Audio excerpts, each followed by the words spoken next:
नमस्कार, स्वागत है आपका हिमाचल आज तक के चैनल पर। मैं शहनाज भाटिया आपके मध्य फिर हाजिर हुई हूं आज की ताजा खबरों के साथ। बात्तल बस स्टैंड से अर्की के युवक से 0.2 ग्राम चिट्टा बरामद। एनडीपीएस एक्ट के तहत मामला दर्ज। नगर पंचायत अर्की व बीडीसी कुनिहार के अध्यक्ष उपाध्यक्ष चुनाव शीघ्र करवाने की मांग, राज्यपाल को सौंपा ज्ञापन। कर्मचारियों पेंशनरों को राहत, चिकित्सा प्रतिपूर्ति बिलों के भुगतान को सरकार ने जारी किए 212 करोड़।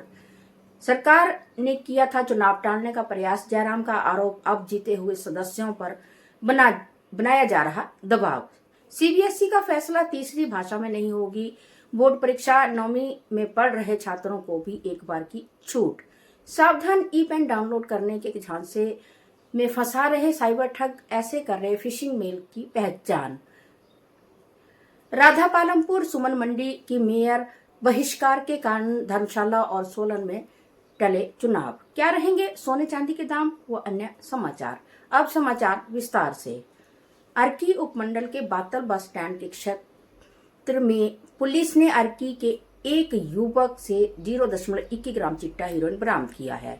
स्थानीय लोगों की सूचना पर मौके पर पहुंची पुलिस ने युवक के पास से फाइल पेपर में रखा नशीला पदार्थ कब्जे में लिया। जांच में पदार्थ चिट्टा पाया गया, जिसका वजन 0.21 ग्राम निकला। पुलिस ने युवक के खिलाफ एनडीपीएस एक्ट की धारा 21 के तहत मामला दर्ज कर आगामी जांच शुरू कर दी है।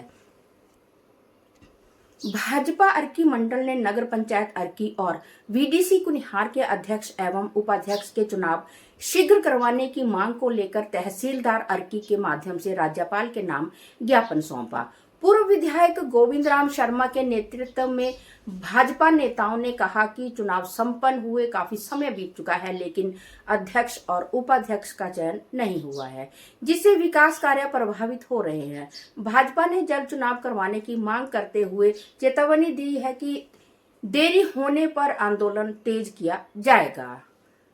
मुख्यमंत्री ठाकुर सुखविंदर सिंह सुक्खू के नेतृत्व में प्रदेश सरकार ने वित्त वर्ष 2026-27 में 27 जून तक कर्मचारियों और पेंशनरों के चिकित्सा प्रतिपूर्ति बिलों के भुगतान के लिए 212 करोड़ रुपए जारी किए हैं। इसमें 131 करोड़ रुपए पेंशनरों और 80 करोड़ रुपए कर्मचारियों के दावों के भुगतान हेतु किए गए हैं। मुख्यमंत्री ने कहा कि सरकार कर्मचारियों और पेंशनरों के लंबित वित्तीय लाभ का चरणबद्ध निपटारा कर रही है। साथ ही सेवानिवृत्त कर्मचारियों और पारिवारिक पेंशनरों के लंबित एरियर का भुगतान भी सुनिश्चित किया गया है। उन्होंने कहा कि सरकार कर्मचारियों और पेंशनरों के हितों को सर्वोच्च प्राथमिकता दे रही है। पूर्व मुख्यमंत्री एवं नेता प्रतिपक्ष जयराम ठाकुर ने मंडी नगर निगम में मेयर और डिप्टी मेयर चुनाव के बाद कांग्रेस सरकार पर निशाना साधा है। उन्होंने आरोप लगाया है कि सरकार चुनाव टालने और जनप्रतिनिधियों पर दबाव बनाने का प्रयास कर रही है, जो लोकतंत्र के खिलाफ है। जयराम ठाकुर ने कहा कि मंडी में भाजपा समर्थित पार्षदों की एकजुटता से पार्टी ने जीत हासिल की। उन्होंने नव निर्वाचित महापौर सुमन ठाकुर और उप महापौर जितेंद्र ठाकुर को बधाई देते हुए जनता का आभार व्यक्त किया।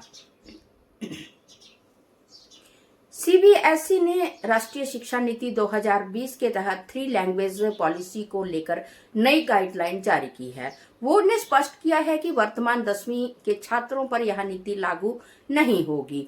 वहीं अभी 7वीं, 8वीं और 9वीं में पढ़ रहे छात्रों को 10वीं में तीसरी भाषा की बोर्ड परीक्षा में एक बार की छूट दी गई है। सीबीएसई के अनुसार 2026-27 में 6ठी कक्षा में प्रवेश लेने वाले उनके बाद के सभी छात्रों के लिए 3 भाषाएं अनिवार्य होगी, जिसमें 2 भारतीय भाषाएं शामिल होना जरूरी होगा। यहीं छात्र भविष्य में 10वीं कक्षा में तीसरी भाषा की बोर्ड परीक्षा भी देंगे।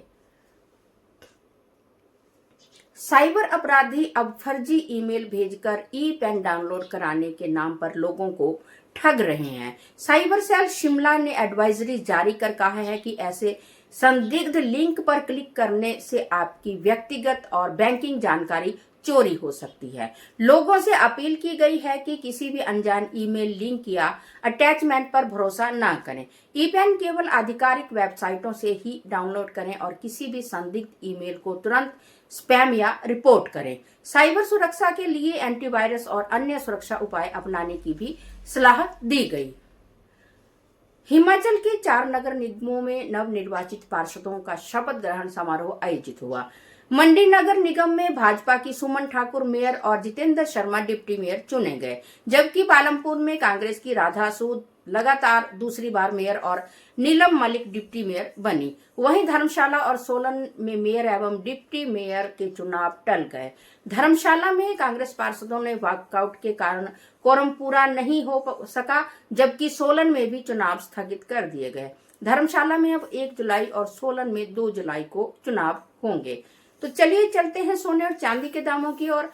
आज सोने के दाम में थोड़ी कमी आई है। आज सोना 1,32,922 कैरेट 916 हॉलमार्क हो गया है, जबकि चांदी के दाम में हल्की तेजी दर्ज की गई है। चांदी का दाम 228 पर ग्राम और 2280 रुपए तोला हो गया है। अभी सोना और चांदी के दामों में उछाल आने की संभावना है और आपको जैसे पता ही है कि सोने और चांदी के दाम दिन पर दिन कभी घटते हैं और कभी बढ़ते हैं, और हम अपने चैनल के माध्यम से आपको सोने और चांदी के दामों के बारे में हमेशा जानकारी देते हैं। इसी के साथ आज के समाचार समाप्त हुए। मैं शहनाज भाटिया के साथ पवन कुमार सिंह व मनोज शर्मा की रिपोर्ट। जय हिंद, जय हिमाचल। देखते रहें हिमाचल आज तक, जो सबसे पहले हर खबर पहुंचाता है आप तक। आपसे यही अनुरोध रहता है कि आप ज्यादा से ज्यादा लाइक करें, कमेंट करें और शेयर करें। और जिन्होंने अभी तक पेज को फॉलो नहीं किया है तो हर प्रकार की खबरों के लिए पेज को फॉलो जरूर करें।